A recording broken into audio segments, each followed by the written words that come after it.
You've won 4 out of your last 5 fights, all right? This Anderson Silva fight was your 3rd in a row. Antonio Carlos Jr. you beat before that. Bevon Lewis.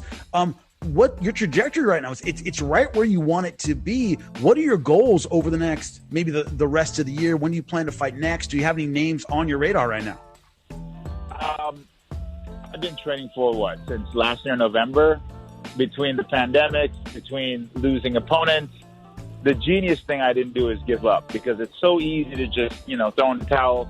The job is not done. The job is to, get the world title. And whether it's, fighting some people that are in the top 5, which I'm ready for. And, I heard Dana say that I'll have a problem. But again, it's just words. I've been in the sport for a long time.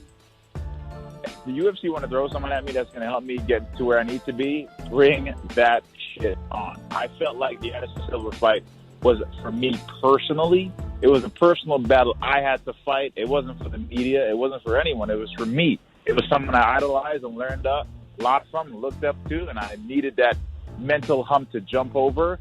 And I feel like I'm in a place where I need to be. I'm with the best gym in the world. I'm working with some of the best coaches. I'm surrounded by some of the best people. There's nothing to stop me. Nothing. The only person that have stopped me my whole career is myself. And I'm the type of person, I feel more bad beating up my opponent. I feel bad doing it because the humane side of me always stands out more.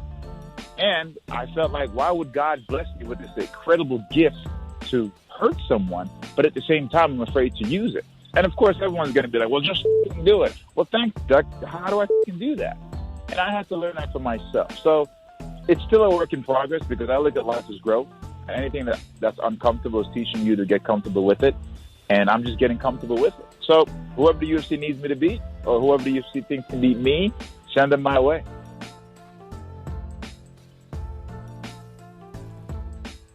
Conor McGregor weighed in. He went on Twitter and he was talking to Anderson Silva, and Conor said something along the lines of, hey, Anderson, keep it going.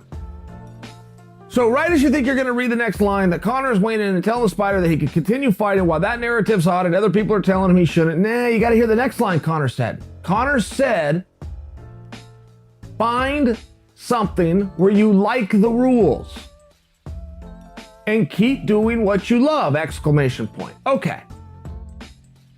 I like that message. It's Conor, I like where he said, find the rules.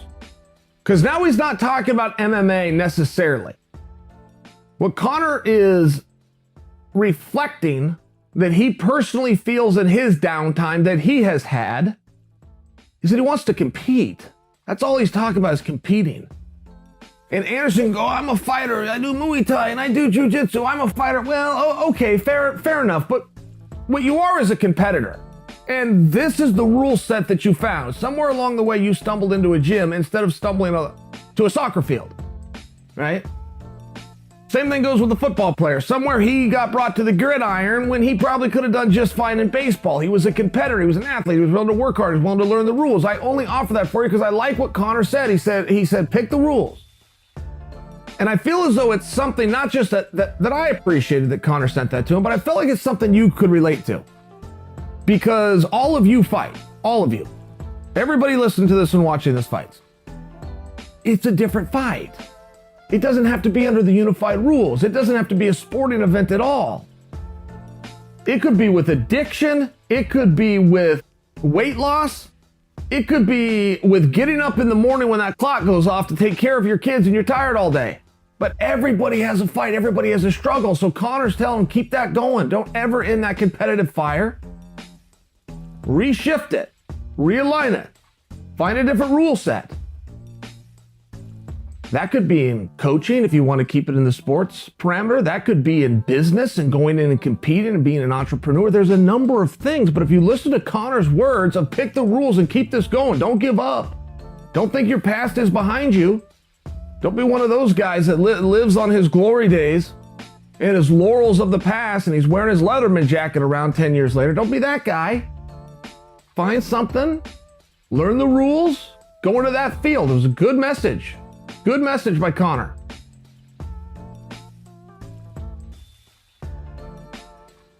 talking to Gegard Mousasi. What about moving forward as the champion at 185 pounds in Bellator? Have they talked to you about who's next? Who do you have your eye on at 185, man? Well, there was talk for me to go up when I was signed the contract. Scott Coker reminded me of that. It's something that I have to do, and I will do, and I want to.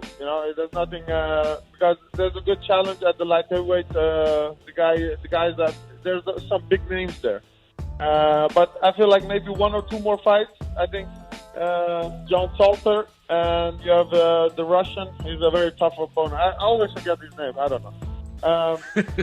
So those two guys are those two. They're number 1 and 2. I have to face them. Once I beat them, I will have to go up, or even maybe soon after maybe one fight. Anyway, I'm going to defend it one more time, and then I have to watch and defend it one more time and go light heavyweight, or just go light heavyweight. So whatever next is, it's going to be a middleweight title defense, and then I'm open to anything. Did you catch Anderson Silva's fight on Saturday with Uriah Hall, a guy you faced twice? Did you get a chance to see it? Well, I just saw the finish. of the fight. I hope he retires. He had a legendary career. He achieved everything he could. There's nothing for him to prove. Only he can get more damage, because in his last couple of fights he has lost, no contest. Everything was not a great performance. Got knocked out, broke his leg. This last six, 7 fights of his were not that good for him. I think it's not healthy. So I hope he retires, because there's nothing to prove. And everyone will remember him as the great fighter that he was when he was in his prime.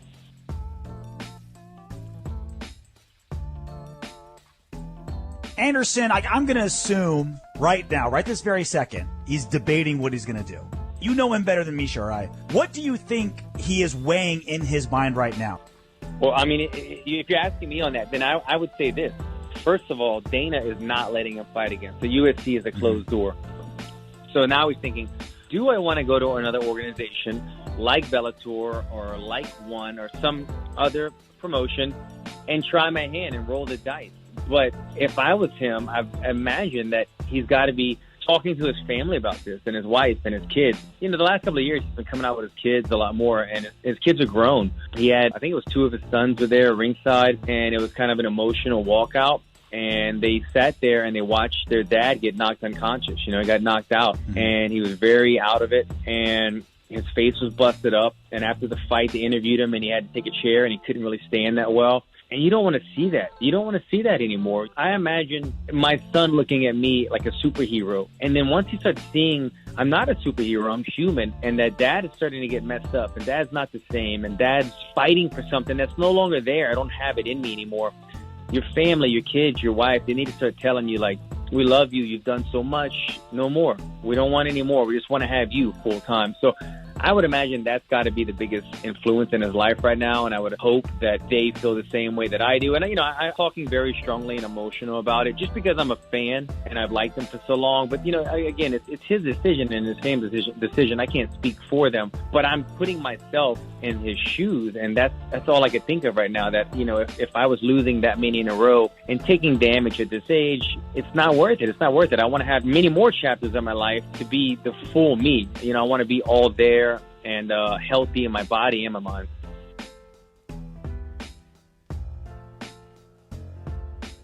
So you started out in MMA, kickboxing for a while, back to MMA, even took a professional boxing fight. Would your combat sports career be better or worse if you would have just stuck to one sport? You said, all right, I'm just going to do mixed martial arts and focus on that, or just focus on kickboxing?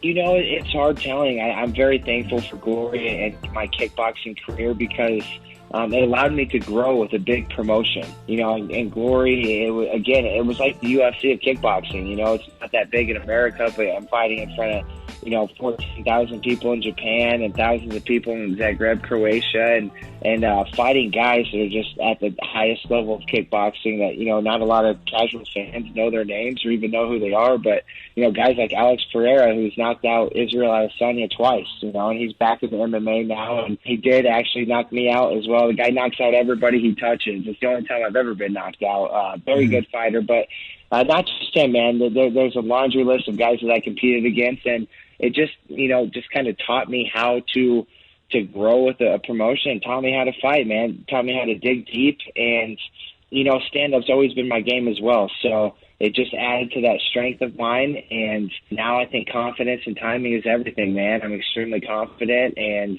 I'm here in the UFC. I'm here to stay and here to put on exciting fights.